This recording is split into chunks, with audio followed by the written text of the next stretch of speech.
Hello dear students, welcome to our next lecture of electricity. Dear students, हमने अपने कुछ previous lectures में electric current के बारे में पढ़ा, पोटेंशियल डिफरेंस के बारे में पढ़ा और इसके साथ साथ हमने देखा कि भाई इलेक्ट्रिक सर्किट क्या होता है और किस तरीके से हम इलेक्ट्रिक सर्किट को डिज़ाइन करते हैं। आज के इस लेक्चर में हम ओम्स लॉ को स्टडी करने वाले हैं। ओम्स लॉ इस चैप्टर का और इस टॉपिक का, इलेक्ट्रिसिटी के टॉपिक का सबसे बेसिक लॉ है और ये जो लॉ है it was given by a German physicist named George Simon Ohm. तो उन्होंने 1827 में इस लॉ को आइडेंटिफाई किया था और इस लॉ को प्रपोज किया था। एक्चुअली वो क्या कर रहे थे, वो किसी सर्किट में जिसमें मेटेलिक कंडक्टर्स थे, उस सर्किट में current end voltage which is called potential difference, current और वोल्टेज के इन बिटवीन क्या रिलेशन एग्जिस्ट करती है, इस चीज़ को फाइंड करने की वो कोशिश कर रहे थे। तो उन्होंने इस रिलेशन को एक मेटेलिक कंडक्टर के लिए फाइंड किया। उसको अंडरस्टैंड करने के लिए let us draw a circuit, let us take a metallic conductor और इस मेटेलिक कंडक्टर के अक्रॉस हमने यहाँ पर एक बैटरी लगा दी है और बैटरी के साथ साथ हमने यहाँ पर एक की लगाई है और इसके साथ साथ क्योंकि हम करंट को मेज़र करना चाहते हैं सर्किट में, तो ये एम्पेयर मीटर है हमारे पास और एम्पेयर मीटर के साथ हमने इसके दूसरे एंड को, कंडक्टर के दूसरे एंड को यहाँ पे ज्वाइन कर दिया है। Okay, now we want to study the relationship between the potential difference applied.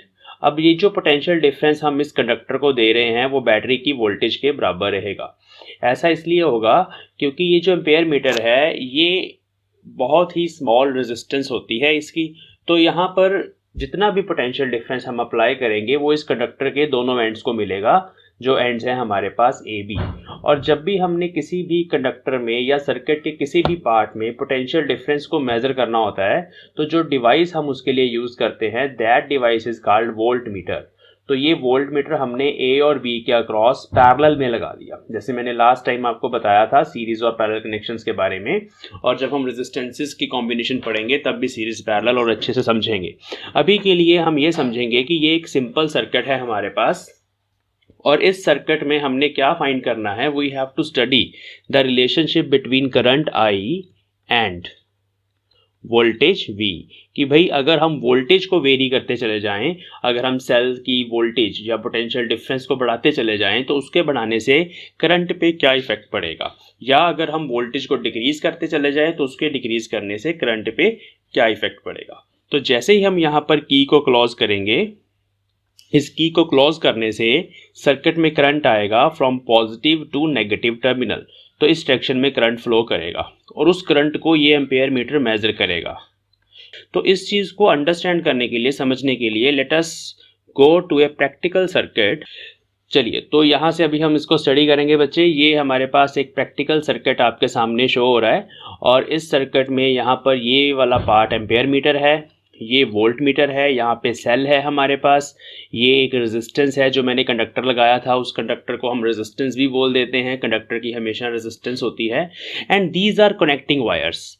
अब कनेक्टिंग वायर्स की रेजिस्टेंस हम प्रैक्टिकली तो कुछ ना कुछ होती है, बट थ्योरेटिकली जब हम इस तरह के सर्किट्स को स्टडी करते हैं ना, तो ये जो कनेक्टिंग वायर्स होती हैं उनकी resistance is very very small, negligibly small, इस तरह से हम कंसिडर करते हैं। इन वायर्स की रेजिस्टेंस के कंपैरेटिवली इस कंडक्टर की रेजिस्टेंस ज़्यादा होगी। अभी मैं जो रेजिस्टेंस बोल रहा हूँ बार बार यहाँ पर, वो क्या चीज़ है, अभी आपको थोड़ी देर में ये चीज़ समझ आने वाली है कि व्हाट इज़ रेजिस्टेंस। ठीक है, तो अभी के लिए हम ये समझेंगे कि यहाँ पर कुछ कनेक्टिंग वायर्स हैं और उन कनेक्टिंग वायर्स के साथ हमने एक बैटरी लगा रखी है, दिस इज़ बैटरी, और ये एक एम्पेयर मीटर है and this is a volt meter. अब एम्पेयर मीटर यहाँ पर सीरीज में लगा हुआ है, वोल्ट मीटर यहाँ पर पैरेलल में लगा हुआ है, क्योंकि वोल्ट मीटर के दोनों एंड्स उस कंडक्टर के दोनों एंड्स के साथ ज्वाइंट हैं जिसके अक्रॉस हम पोटेंशियल डिफरेंस फाइंड करना चाहते हैं। तो चलिए पहले देखते हैं कि अगर हम इस सर्किट को जैसे हम ड्रॉ करते हैं उस फॉर्म में अगर आप इसको विजुअलाइज करना चाहते हैं तो लेट अस सी। देखिए, तो ये हमारे पास अभी सर्किट है जो आप अभी सिंबल्स की हेल्प से ड्रॉ करते हो, जो आप कॉपी पे ड्रॉ करते हो, लेकिन अगर आप रियल लाइफ सिचुएशन में इसको देखना चाहते हैं तो वो इस तरह का नजर आएगा। एक सेल है, ये कनेक्टिंग वायर्स हैं, ये कंडक्टर है और कंडक्टर के साथ यहाँ पर की है विच इज कॉल्ड स्विच। चलिए, अब हम इस स्विच को क्लोज करने वाले हैं। जैसे ही मैं स्विच को क्लोज करूंगा तो सर्किट में हमारे पास करंट आएगा। ठीक है, तो यहाँ से हम वोल्टेज को भी कंट्रोल करेंगे। अभी के लिए 0 वोल्ट मैंने दे रखा है यहाँ पर, और मैं इसको क्लोज कर रहा हूँ। जैसे ही मैंने स्विच को क्लोज किया, अभी तक 0 वोल्ट आ रहा है और यहाँ पर करंट भी 0 आ रहा है। वो इसलिए आ रहा है क्योंकि अभी तक हमने सेल की वोल्टेज को 0 कर रखा है। तो ओम ने क्या किया था, ओम ने इसी तरह का एक सर्किट लेके उसको स्टडी किया। कैसे, देखिए मैं चाहता हूँ कि आप ये वोल्टेज की वैल्यूज़ लिखें और साथ साथ यहाँ पर जो करंट की वैल्यूज़ शो होंगी उनको आप अपनी कॉपी पे नोट डाउन करें, ठीक है। तो लेट अस अप्लाई 2 वोल्ट्स। जब आपने 2 वोल्ट अप्लाई किया, what is the current, 0.2 ampere. Just write down these two values. Okay, now we will apply 4 volts. हाँ जी, जब मैंने वोल्टेज को 4 वोल्ट अप्लाई किया, करंट इज 0.4 एम्पेयर।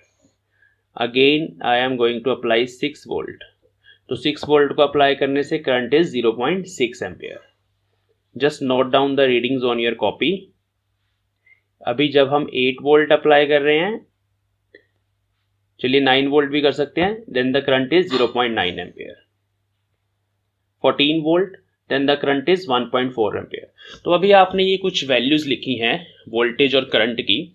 अभी you have to find a relation between these values. तो वो relation कैसे फाइंड की जा सकती है, अभी आप हर एक वोल्टेज को हर एक करंट से डिवाइड करके देखिए, और यू कैन से कि भाई यहाँ पर जो करंट की वैल्यूज हैं they are directly proportional to the voltage. देखिए, अगर मैं वोल्टेज को बढ़ा रहा हूँ, देखिए वोल्टेज के बढ़ाने से 25, 27, 2.7, यहाँ पे 30.5 वोल्ट और देयर करंट इज 3.05, और इस तरीके से वोल्टेज को लीनियरली इंक्रीज करने से सर्किट में जो करंट की वैल्यूज हैं वो इंक्रीज हो रही हैं।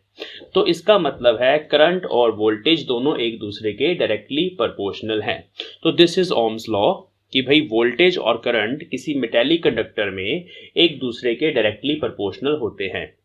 अभी हम इसकी स्टेटमेंट भी लिखेंगे, लेकिन उससे पहले मैं अभी आपको यहाँ पर कुछ और चीज़ें दिखाना चाहता हूँ। चलिए देखते हैं इस सर्किट में करंट किस तरह से चलता है। तो लेट अस सी करंट। हाँ जी, ये जो ब्लू कलर के आपको यहाँ पर पार्टिकल्स नज़र आ रहे हैं, they are electrons.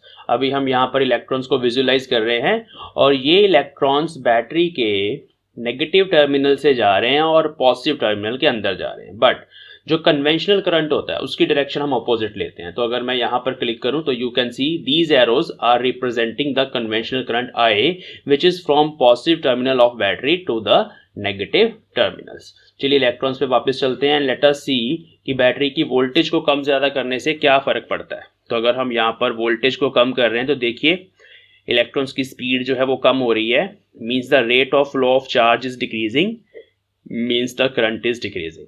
And at high voltages the speed is very high, means the rate of flow of charge is increasing। तो इस तरह से वोल्टेज को बढ़ाने से करंट जो है वो बढ़ता है, और वोल्टेज को डिक्रीज करने से जो करंट है वो डिक्रीज होता है। तो ये हमारे पास सर्किट है, और इसी तरह का सर्किट ओम ने यूज किया था to study the relationship between voltage and current for a metallic conductor. ठीक है, तो चलिए अभी हमने जो भी इस सिमुलेशन में सीखा है, अभी जो हमने इस एक्सपेरिमेंट से सीखा है उसको एक स्टेटमेंट के रूप में लिखते हैं, which is the statement for Ohm's law. तो let's write Ohm's law. Very very important topic of this chapter. तो ओम्स लॉ बोलता है the electric current, it states that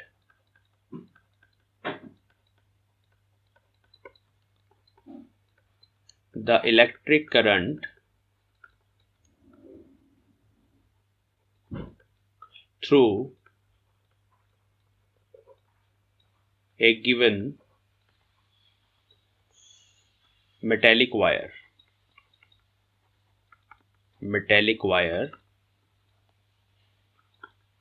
is directly proportional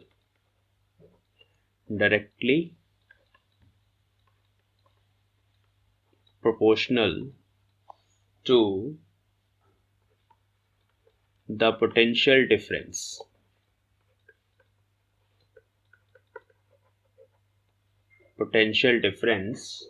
across the two ends of wire, provided, it is very important, what is the condition, provided the temperature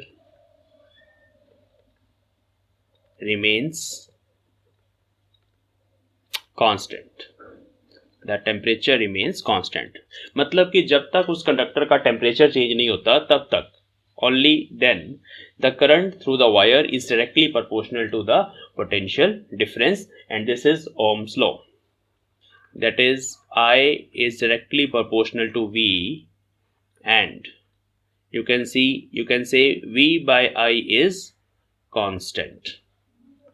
V by I is constant, something is directly proportional to another parameter, तो means उनकी जो ratio है वो constant है। और जैसे कि अभी आपने करंट और वोल्टेज की वैल्यूज लिखी थी, जब हमारे पास वोल्टेज थी 2 वोल्ट तो करंट था उस टाइम पे 0.2 एम्पेयर।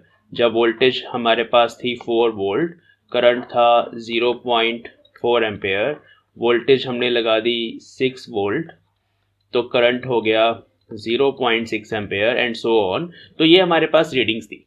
तो इसके हिसाब से जब भी आप वोल्टेज और करंट को डिवाइड करेंगे you get one factor which is 10 which is constant. तो it means the ratio V by I is constant और I is directly proportional to V।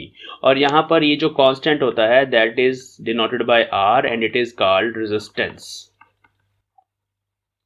Of wire.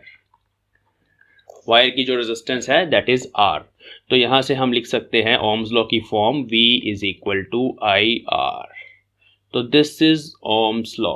ठीक है, अभी अगर हम वोल्टेज और करंट में ग्राफ प्लॉट करें, वोल्टेज और करंट में अगर हम ग्राफ प्लॉट करें तो that graph is called VI graph for a conductor. ये हम कंडक्टर के लिए करते हैं हमेशा। ठीक है, VI graph for a conductor. हाँ जी, तो VI ग्राफ बच्चे कैसे प्लॉट होता है, ये बहुत इंपॉर्टेंट है। There is always some confusion, कुछ बुक्स में VI ग्राफ को गलत तरीके से प्लॉट किया गया है। देखिए, जब भी हम इस तरीके से नॉमेनक्लेचर यूज करते हैं VI, तो इसमें जो V होता है that is along Y axis. जो फर्स्ट वाला लेटर है वो Y के अलोंग लेते हैं और जो सेकंड वाला लेटर है उसको X एक्सिस के अलोंग लेते हैं। तो इट इज VI ग्राफ। ठीक है, और ऐसे ही अगर आपको बोला जाए IV ग्राफ, तो IV ग्राफ जो होता है वो ये होता है। IV ग्राफ में हमारे पास करंट इस तरफ आएगा Y की तरफ और जो वोल्टेज है वो इस तरफ आएगी। देखिए, कोई हार्ड एंड फास्ट रूल नहीं है कि हमने IV प्लॉट करना है या VI प्लॉट करना है, बट अगर क्वेश्चन में मेंशन्ड है कि प्लॉट VI ग्राफ तो आपने इस तरह से प्लॉट करना है, और अगर IV पूछा गया है तो इस तरह से प्लॉट करना है। अभी जो रिलेशन है इनके बीच में वो एक स्ट्रेट लाइन की रिलेशन है, क्योंकि ये दोनों एक दूसरे के डायरेक्टली प्रोपोर्शनल हैं। तो ये ग्राफ जो है दोनों ही केसेस में स्ट्रेट लाइन बनेगा। ठीक है जी, तो स्ट्रेट लाइन ग्राफ बनेगा। इस चीज़ को आप यहाँ से भी थोड़ा दिमाग में रख सकते हैं। जैसे कि आपने 9th क्लास में पढ़ा है ना position time graph, 9th class में आपने पढ़ा है पोजीशन टाइम ग्राफ। तो पोजीशन टाइम ग्राफ में आप क्या करते थे, इस तरफ x लेते थे पोजीशन और इस तरफ t लेते थे। जब भी हम ग्राफ प्लॉट करते हैं बच्चे, उसमें एक्चुअली एक पैरामीटर हमारे पास डिपेंडेंट होता है और एक इंडिपेंडेंट होता है। जैसे यहाँ पर जो x था वो टाइम पे डिपेंड करता था, पोजीशन डिपेंड्स अपॉन टाइम। तो जनरली क्या करते हैं हम, जनरली जो इंडिपेंडेंट पैरामीटर होता है, जैसे यहाँ पे टाइम था, उसको x के अलॉन्ग लेते हैं। तो इस तरफ हम इंडिपेंडेंट पैरामीटर लेते हैं और इस तरफ हम y की तरफ हम लेते हैं डिपेंडेंट पैरामीटर। जनरली ऐसे लिया जाता है। अब क्या मतलब है डिपेंडेंट पैरामीटर और इंडिपेंडेंट पैरामीटर का? देखिए, जो चीज़ आपके हाथ में नहीं है, जो अपने आप वेरी हो रही है, दैट इज कॉल्ड, या जिसको आप वेरी कर रहे हैं that is called independent parameter, क्योंकि वो अपनी मर्जी से वेरी हो सकती है या आप उसको वेरी कर रहे हैं। लेकिन जो पोजीशन है पार्टिकल की वो तो टाइम पे डिपेंड करती है कि इस टाइम कहाँ पे था पार्टिकल, इस टाइम कहाँ पे था। ठीक है, तो वो डिपेंडेंट पैरामीटर है। जैसे इस केस में भी हमने यहाँ पर जो वेरी किया था, हमने वेरी किया था वोल्टेज को। तो वोल्टेज को जब हमने वेरी किया तो वोल्टेज इज इंडिपेंडेंट पैरामीटर और हम करंट की रीडिंग्स नोट कर रहे थे। तो वोल्टेज अगर इंडिपेंडेंट पैरामीटर है तो उसको जनरली x के अलॉन्ग आना चाहिए और y के अलॉन्ग हमारे पास करंट आना चाहिए। लेकिन उस ग्राफ को ध्यान रखेंगे IV ग्राफ बोलते हैं। लेकिन ज़रूरी नहीं है कि आपने ऐसे ही प्लॉट करना है, इस तरह से VI ग्राफ भी प्लॉट किया जा सकता है। NCERT में हमारे पास यहाँ पर इस तरह से ग्राफ प्लॉट किया गया है विच इज़ VI ग्राफ। चलिए, तो ये जो ग्राफ है VI ग्राफ, इस ग्राफ की स्लोप हमें क्या देती है, this is the question, very very important. ये क्वेश्चन आएगा कि वी आई ग्राफ की स्लोप हमें क्या देती है। तो कैसे निकाली जाती है स्लोप, अगर आपको याद हो from the 9th class you have calculated the slope. तो हम ऐसे 2 पॉइंट्स लेते हैं, एक पॉइंट हमने यहाँ ले लिया, एक पॉइंट हमने यहाँ ले लिया। स्ट्रेट लाइन ग्राफ है, तो स्ट्रेट लाइन ग्राफ की स्लोप यहाँ पर ऐसे हम फाइंड करते हैं। तो इसके कॉरस्पॉन्डिंग 2 वैल्यूज़ ले लेते हैं, एक V2 ले लेते हैं और एक यहाँ पे V1, और सिमिलरली नीचे की तरफ एक यहाँ पे I1 ले लेते हैं और यहाँ पे दूसरा जो वैल्यू है उसको I2 ले लेते हैं। अभी जो स्लोप होता है, स्लोप का मतलब होता है चेंज इन y एक्सिस, जो भी y एक्सिस के अलॉन्ग पैरामीटर है उसमें क्या चेंज हो रहा है, अपॉन जो पैरामीटर x एक्सिस के अलॉन्ग है, x एक्सिस के अलॉन्ग उसमें क्या चेंज हो रहा है। ठीक है, तो ये स्लोप की डेफिनेशन है। Slope of a graph is basically change in y upon change in x। तो y के अलॉन्ग वोल्टेज चेंज हो रही है, वोल्टेज में जो चेंज है उसको हम v लिख सकते हैं, और करंट में जो चेंज है उसको I लिख सकते हैं। तो v by I is your resistance, it is resistance. तो इसका मतलब है जो वी आई ग्राफ है उसकी स्लोप हमें क्या देती है, रेजिस्टेंस देती है। ठीक है, चलिए यहाँ पर देखते हैं। यहाँ पर अगर हम आई वी ग्राफ की बात करें, यहाँ पर अगर आप 2 पॉइंट्स लेंगे और इस ग्राफ की स्लोप निकालेंगे, जैसे हमने वहाँ पे लिखी थी, this is I2, this is I1, this is V1, this is V2। जो स्लोप होती है बच्चे वो change in y by change in x ही होगा। यहाँ पर y के अलॉन्ग हमारे पास है I2 माइनस I1, और यहाँ पर x एक्सिस के अलॉन्ग है V2 minus V1. Now this change in current is equal to some other current and change in voltage is equal to some other voltage, है ना, जो डिफरेंस होगा। तो अगर हम इस ग्राफ से I बाय, अगर हम देखें कि इस इक्वेशन से I बाई V क्या निकलता है, I बाई V, तो I बाई V किसके बराबर आएगा, 1 बाय R के बराबर आएगा। Means that is reciprocal of resistance, और जो रेसिप्रोकल ऑफ रेजिस्टेंस है दैट इज कॉल्ड कंडक्टेंस। तो इसको कैपिटल G से डिनोट किया जाता है, दिस इज कॉल्ड कंडक्टेंस। तो यहाँ पर अभी कुछ चीज़ें हमने समझी हैं, वो ये हैं, number 1, slope of V I graph is equal to R।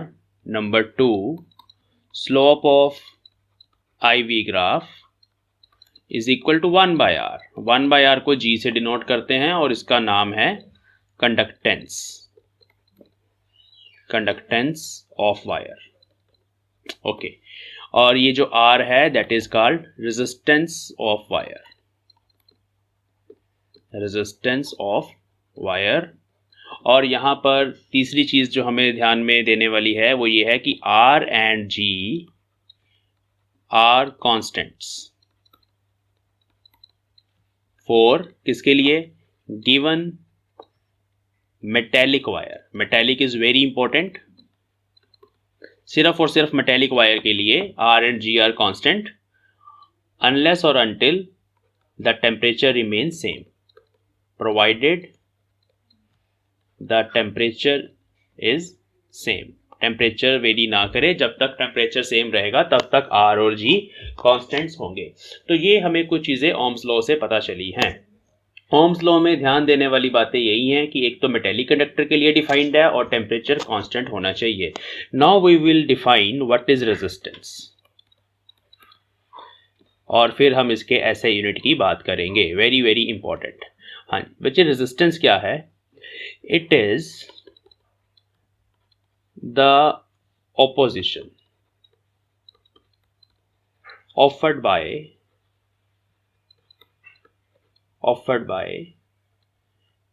a metallic wire या offered by some circuit element, you can say any circuit element, ठीक है, by wire लिख लेते हैं अभी के लिए, to the flow of charge, to the flow of charge, और you can say current। तो rate of flow of charge को डिक्रीज करने के लिए, कम करने के लिए यहाँ पर रेट ऑफ फ्लो लिखना चाहिए, rate of flow of charge और करंट। तो rate of flow of charge को जो एक कंडक्टर ऑपोजिशन ऑफर करता है that is called resistance. Now what is actually the cause of resistance, ये रेजिस्टेंस आती कहाँ से है ये अभी हम समझेंगे, बहुत सिंपली ब्रीफली इसको अंडरस्टैंड करने की कोशिश करेंगे। देखिए, लेट अस सपोज हमारे पास ये एक सिलेंड्रिकल मेटेलिक वायर है। इस सिलेंड्रिकल मेटेलिक वायर में हमारे पास इस तरह के पॉजिटिव आयन कोर्स होती हैं। देखिए, everything is made up of atoms, और एटम्स के अंदर न्यूक्लियस होता है, न्यूक्लियस के साथ कुछ एक्स्ट्रा और कुछ ऑर्बिटल इलेक्ट्रॉन्स होते हैं, और कंडक्टर के केस में एक और चीज होती है which is very important, which are called free electrons. These free electrons are loosely bound. They are loosely bound to their nuclei. Nuclei is the plural of nucleus. तो न्यूक्लियाई के साथ जो लूजली बाउंड वाले electrons होते हैं, जैसे कि copper है, हमारे पास एक कंडक्टर है, और इन तरह इन ऐसे मटेरियल्स में जो इलेक्ट्रॉन्स हैं they are loosely bound and they are called free electrons. Free electrons वो होते हैं जिन पे फोर्स लगेगी तो वो कहीं पर भी मूव कर जाएंगे, दे कैन मूव एनीवेयर। तो वो इस तरह से यहाँ पर ये जो मैं डॉट्स बना रहा हूँ, दे आर फ्री इलेक्ट्रॉन्स। ठीक है, they are free electrons.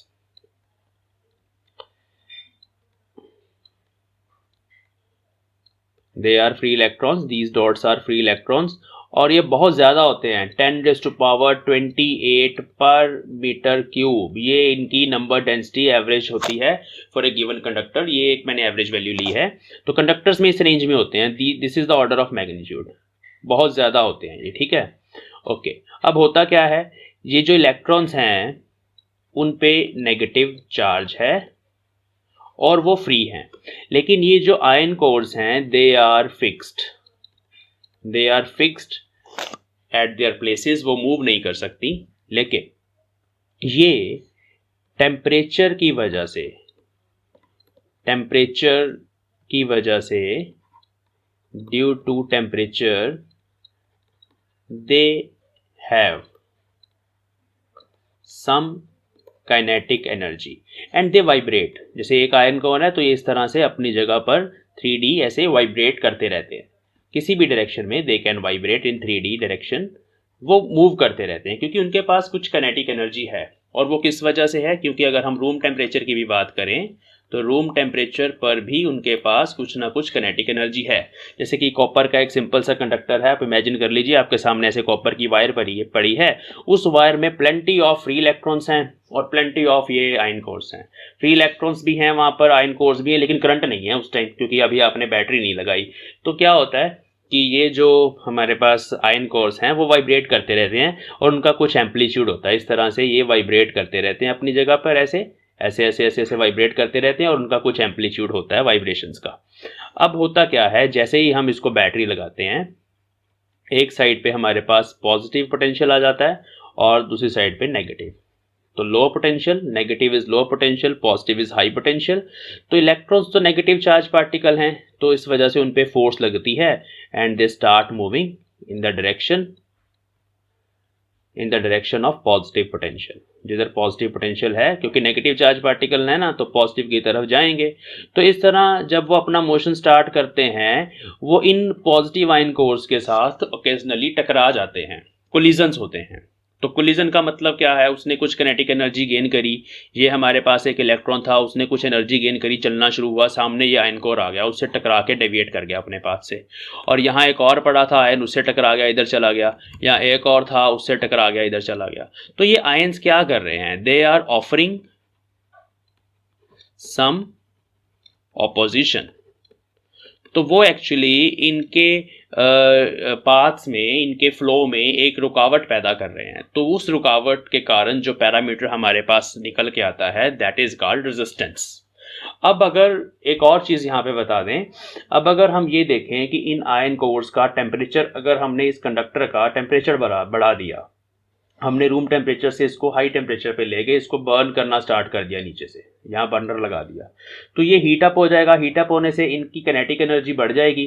Kinetic energy का मतलब है कि पहले ये वाला जो पॉजिटिव आयन था, ये यहाँ पर ऐसे मूव कर रहा था स्मॉल एम्पलीट्यूड के साथ, ऐसे, लेकिन क्योंकि अभी टेम्परेचर बढ़ा दिया आपने, तो इसके जो एम्पलीट्यूड्स हैं वो इस तरह से बढ़ने स्टार्ट हो गए। तो now they are moving with higher amplitudes. तो हायर एम्पलीट्यूड से जब वो ऐसे मूव करेंगे इनसाइड द कंडक्टर, तो इनकी टकराने की जो प्रोबेबिलिटी है फ्रीक्वेंसी है इलेक्ट्रॉन्स के, उनके साथ टकराने की जो फ्रीक्वेंसी है वो बढ़ जाएगी, ज़्यादा टकरे होंगी अभी इस बार। तो जितनी ज़्यादा कोलिजन्स होंगे उतनी ज़्यादा रुकावट होगी, जितनी ज़्यादा रुकावट होगी उतनी ज़्यादा रेजिस्टेंस बढ़ जाएगी। तो यहाँ पर आपने ये भी समझा कि रेजिस्टेंस जो है that is directly proportional to temperature. इसके बारे में हम फर्दर बात करेंगे when we will study factors affecting, कौन कौन से फैक्टर्स हैं affecting resistance of a conductor, वो हम नेक्स्ट क्लास में स्टडी करेंगे।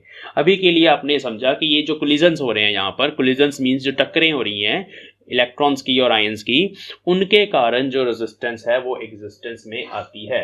इसके बारे में फर्दर हम डिटेल में भी पढ़ेंगे।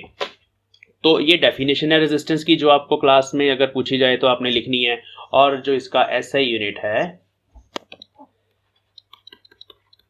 SI unit of resistance that is ohm, 1 ohm, ठीक है।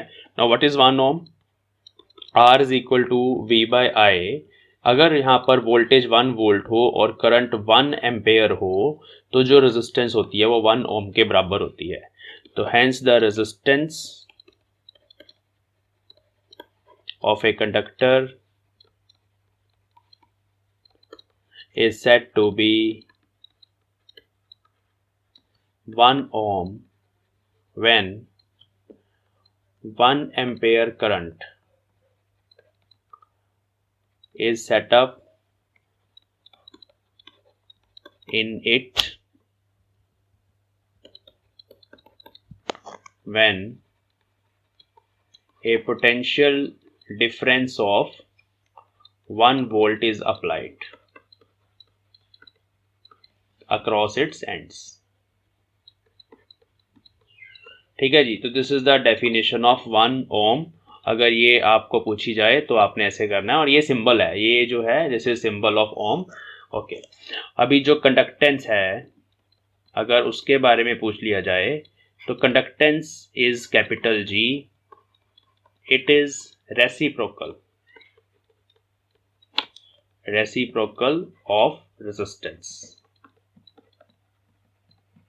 और इसका अगर ऐसे यूनिट पूछा जाए तो दैट इज ओम इनवर्स। ठीक है, ओम इनवर्स ये इसका सिंबल है, ओम इनवर्स इसको डिनोट किया जाता है। एंड एक और इसका नाम है विच इज मो, MHO को रिवर्स कर देते हैं और ये हमारे पास जो है यूनिट बन जाता है कंडक्टेंस का। And this is the definition of conductance and G is equal to 1/R। ये फॉर्मूला भी आप लिख सकते हैं। तो ये रेजिस्टेंस और कंडक्टेंस की हमारे पास दोनों की डेफिनेशन आ गई है। ठीक है, अभी ये जो ओम्स लॉ है इसके बारे में और डिटेल में बात करते हैं। तो क्या होता है कि बच्चे ओम्स लॉ जो है it is not a universal law. ठीक है, तो समटाइम्स ओम्स लॉ फेल्स। तो अभी हम कुछ कंडीशंस देखते हैं कि कहाँ कहाँ ये फेल करता है। तो failure of Ohm's law, it is not a universal law, कभी कभी ये फेल हो जाता है। ठीक है, कहाँ फेल होता है, कब फेल होगा? फेल तब होगा जब V और I एक दूसरे के डायरेक्टली प्रोपोर्शनल नहीं होंगे। मींस ये स्ट्रेट लाइन ग्राफ बन रहा था, अगर ये स्ट्रेट लाइन नहीं बन रहा तो मींस वहां पर ओम्स लॉ जो है वो ओबे नहीं हो रहा। ठीक है, okay, V is not directly proportional to I, तब भी बोल सकते हैं कि ओम्स लॉ जो है वो फेल हो चुका है। ठीक है, चलिए तो देखते हैं कौन कौन सी कंडीशंस हैं। तो ये देखिए अभी आपकी स्क्रीन पर एक बैटरी है, एक कंडक्टर है जो अभी हमने सर्किट बनाया था, और ये जो ब्लू वाले हैं दे आर इलेक्ट्रॉन्स, और ये जो ग्रीन बॉल्स नज़र आ रही हैं दे आर आयंस। ये जो आयन कोर्स होती हैं ये हमेशा होंगी किसी भी कंडक्टर के अंदर। फ्री इलेक्ट्रॉन्स तो बाहर होते हैं और जो अंदर वाला पार्ट होता है इलेक्ट्रॉन का जो कोर होती है that is called ion course, और इसको कर्नल्स भी बोला जाता है, कर्नल्स। ये यहाँ पर क्या कर रहे हैं, जब ये इलेक्ट्रॉन इस कंडक्टर के अंदर एंटर करते हैं तो वो टकराते हैं आयन कोर्स के साथ, and that is actually the opposition. यहाँ पर देख सकते हैं स्पीड थोड़ी ज़्यादा है, लेकिन inside the conductor the speed of electrons is less. तो बैटरी के अंदर जो इलेक्ट्रॉन्स हैं they are moving from positive to negative. अब इसका मतलब है कि ये कैसे हो सकता है, electrons can not move from positive to negative, positive तो उसको अट्रैक्ट करता है। तो ये जो यहाँ पर आपको एंजल्स नजर आ रही हैं actually they are the chemical reactions. ये बैटरी के अंदर जो हमने केमिकल एनर्जी जो स्पेंड हो रही है वो ये काम कर रही है कि वो इन इलेक्ट्रॉन्स को पॉजिटिव से नेगेटिव टर्मिनल की तरफ लेके जा रही है। और यहाँ पर पॉजिटिव है तो इलेक्ट्रॉन्स इधर अट्रैक्ट हो रहे हैं, और यहाँ पर नेगेटिव है तो इलेक्ट्रॉन्स यहाँ से रिपेल हो रहे हैं। ठीक है, देखिए the very first point is it fails at very high voltages. क्यों? At high voltages, as voltage increases current increases, ठीक है, and due to more number of collisions of electrons with ions, the temperature of conductor increases and hence the resistance is no longer a constant। ठीक है जी। तो क्योंकि resistance बढ़ जाती है current circuit में डिक्रीज हो जाता है, रेजिस्टेंस जो है इंक्रीज हो जाती है एंड करंट स्टार्ट्स डिक्रीजिंग। देखिए, तो इस चीज को ग्राफ में किस तरह से डिपिक्ट करेंगे। देखिए, अगर हम वी आई ग्राफ बनाएं तो क्या होना चाहिए कि ये ग्राफ स्ट्रेट लाइन होना चाहिए। ये हमारे पास ओम्स लॉ की कर्व है, अगर ओम्स लॉ फॉलो हो रहा है तो ये ग्राफ बनना चाहिए। लेकिन क्या होता है कि इस ग्राफ में, क्योंकि जैसे मैंने बताया कि रेजिस्टेंस जो है वो इंक्रीज होनी स्टार्ट हो जाती है, तो रेजिस्टेंस के इंक्रीज होने का मतलब है कि फॉर हाई वोल्टेजेस इस ग्राफ की जो स्लोप है वो इंक्रीज होनी स्टार्ट हो जाती है। स्लोप समझते हैं आप? तो स्लोप जो है दैट स्टार्ट इंक्रीजिंग। तो देखिए, पहले तो स्ट्रेट लाइन ही बनता है वो, लेकिन हाई वोल्टेज पे जाके ये इस तरह से इधर बेंड होना शुरू हो जाता है। अब यहाँ पर एक्चुअली क्या हो गया है, यहाँ पर स्लोप जो है वो बढ़ गई है, ठीक है। तो इसका मतलब है रेजिस्टेंस बढ़ गई है। तो resistance is not a constant और ये ग्राफ एक कर्व बन गया। तो अगर वी आई ग्राफ या I V graph that is not a straight line, that is a curve. Straight line की स्लोप कांस्टेंट होती है तो वहां से कांस्टेंट रेजिस्टेंस आएगी, लेकिन अगर ग्राफ ऐसे बेंड हो जाए तो रेजिस्टेंस कांस्टेंट नहीं है। एक और चीज ध्यान देने वाली है, जितना ग्राफ वोल्टेज एक्सिस के पास होता है, देखिए दो ग्राफ हम बना देते हैं यहाँ पर, एक कंडक्टर ए के लिए बनाया, एक कंडक्टर बी के लिए बनाया। तो कंडक्टर ए जो है वो वोल्टेज एक्सिस के पास है। जो वोल्टेज एक्सिस के पास है मींस उसमें वोल्टेज जो है वो ज्यादा है एंड इट इज, इसकी स्लोप ज्यादा है बेसिकली, ठीक है। तो इसकी हाई स्लोप है तो means resistance of conductor A is greater than resistance of conductor B. इस चीज को समझिए। स्लोप क्या होती है? स्लोप इस एंगल थीटा से पता चलती है, थीटा 1 थीटा 2। तो जैसे थीटा 2 यहाँ पर बड़ा है ए के लिए, तो इसका मतलब है रेजिस्टेंस भी जो है वो ए की ज्यादा है और बी की कम है। ओके, तो this is the first point जहां पर ओम्स लॉ जो है वो फेल हो जाता है, क्योंकि ग्राफ जो है वो स्ट्रेट लाइन नहीं बनता फॉर ए कंडक्टर। यहाँ फॉर ए कंडक्टर भी लिखेंगे, ठीक है। सेकेंड सिचुएशन है हमारे पास, एक और हमारे पास मटेरियल्स होते हैं which are called semiconductors. Semiconductors में क्या होता है? सेमीकंडक्टर्स में the V I graph is not a straight line. वो स्ट्रेट लाइन नहीं होता। किस तरह का होता है? Semiconductors are materials which are not conductor and they are also not insulators. उनकी जो कंडक्टिविटी होती है that is in between insulators and conductors. तो सेमीकंडक्टर्स में जो ग्राफ है उसकी इस तरह से कोई कर्व बन सकती है वी आई ग्राफ की, तो it is not a straight line, तो यहाँ पर ओम्स लॉ फेल हो जाता है। तीसरा हमारे पास कुछ डिवाइसेस होते हैं, पी एन जंक्शन डायोड। ये हम +2 क्लास में पढ़ेंगे डिटेल में जाके, अभी के लिए जस्ट ये नाम ध्यान में रखना है, पी एन जंक्शन डायोड। और एलईडी तो आपने सुना होगा, एलईडी लाइट्स, एलईडी बल्ब्स, वो भी पी एन जंक्शन डायोड के बने होते हैं। तो इस तरह के डिवाइसेस में भी ओम्स लॉ फेल हो जाता है, तो इट फेल्स, है ना, for P N junction diode और LED the Ohm's law fails. इसका भी ग्राफ एक हम बना के देखते हैं कि इस केस में ग्राफ किस तरह से बनता है, वी आई ग्राफ। तो अगर यहाँ पर वी आई ग्राफ बनाएंगे तो वो इस तरह से बनता है। और अगर इसमें हम आई वी ग्राफ बनाएं, वी इधर रखें, आई यहाँ रखें, तो वो इस तरह से रिवर्स हो जाता है। तो it is not a straight line. जब ग्राफ स्ट्रेट लाइन नहीं बनेगा तो मीन्स वहाँ पर ओम्स लॉ जो है वो फेल हो गया। एक एग्जांपल है हमारे पास, यहाँ पर आई है, यहाँ पर वी है, कंडक्टर ए, कंडक्टर बी, ठीक है। तो आपने बताना है किसकी रेजिस्टेंस ज़्यादा है, विच conductor has larger resistance.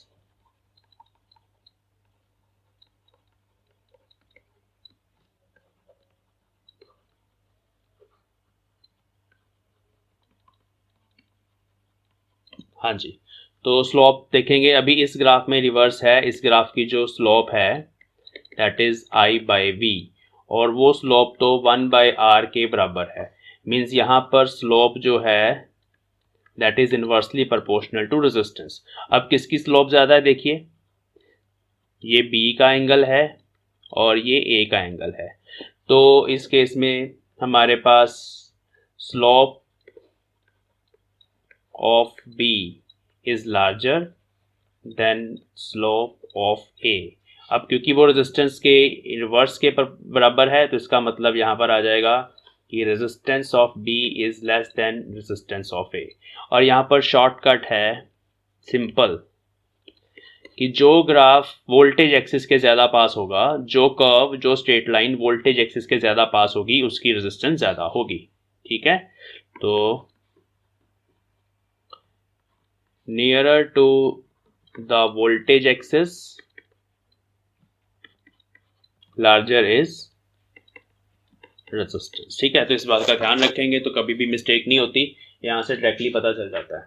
Okay, slope को फाइंड करके हम वोल्टेज और करंट की वैल्यूज़ भी फाइंड कर सकते हैं। एक और क्वेश्चन हम यहाँ देख लेते हैं। ये हमारे पास एक वी आई ग्राफ है अभी, ठीक है। अब इस वी आई ग्राफ की ये स्ट्रेट लाइन है and here are some parameters 1 2 3 4, और यहाँ पर है हमारे पास 5 10 15 20। So this graph is given and the question is find the resistance of conductor। जिसके लिए ग्राफ प्लॉट किया गया है वो रेजिस्टेंस फाइंड करें, ये क्वेश्चन है। तो हम क्या करते हैं, हम स्लॉप निकालते हैं। स्लॉप कैसे निकालते हैं, कोई दो पॉइंट्स ले लेते हैं। एक हम यहाँ पे 2 के कॉरस्पॉन्डिंग ले लेंगे जिसके सामने यहाँ पे 10 है, और दूसरा पॉइंट हम 4 के कॉरस्पॉन्डिंग ले लेते हैं, चाहे 3 के कॉरस्पॉन्डिंग ले लें जिसके सामने यहाँ पर 15 है। तो ये थोड़ा सा ऐसे मैंने ड्रॉ किया है। तो 15 3 के सामने है और 10 जो है वो 2 के सामने है। This is your V2, this is V1, this is I2, this is I1।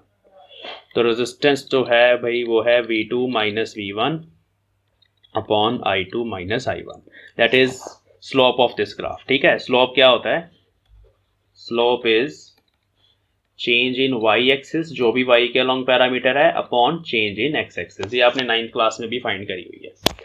तो यहाँ पर V2 is 15, this is 10 and I2 is 3, this is 2, so it is 5/1, it is 1, it is 5 ohm। तो this is the resistance of conductor, ठीक है। चलिए, now these are some NCERT questions। Let the resistance of electrical component remains constant while the potential difference across the two ends of the components decreases to half of its former value। तो potential difference को हमने V से V/2 कर दिया है और resistance को हमने constant रखा है। रेजिस्टेंस को हमने कांस्टेंट रखा है, जैसे कि यहाँ पे लिखा गया है what change will occur in the current through it. हाँ जी, जैसे कि आपको बताया कि भाई voltage is directly proportional to current. अगर आपने वोल्टेज को हाफ कर दिया तो करंट भी हाफ हो जाएगा। तो answer is the current will change to half of its original value. This is answer. Second question, the potential difference between the terminals of electrical heater is 60 volt and it draws a current of 4 ampere from the source। what current will the heater draw if the potential difference is increased to 120 volt? तो बच्चे V by I से पहले हम R निकाल लेंगे, resistance of heater which is 60 by 4, it is 15 ohm. So this is the resistance of heater. Now you know the resistance which is 15 ohm और voltage आपको पता है 120 volt है जो given है क्वेश्चन में, और हमें निकालना है करंट। तो again V is equal to IR and I is equal to V by R. तो V by R means 120 divided by 15, तो it will give you 8 amperes. तो 8 एम्पियर करंट जो है यहाँ पर आएगा अगर आप 120 वोल्ट पोटेंशियल डिफरेंस अप्लाई करेंगे। How much current will an electric bulb draw from 220 volt source? अभी फिर करंट हमें बताना है कि कितना करंट वो निकालेगा अगर वोल्टेज हो 220 volt. If the resistance of bulb filament is 1200 ohm, तो simple V is equal to IR करेंगे।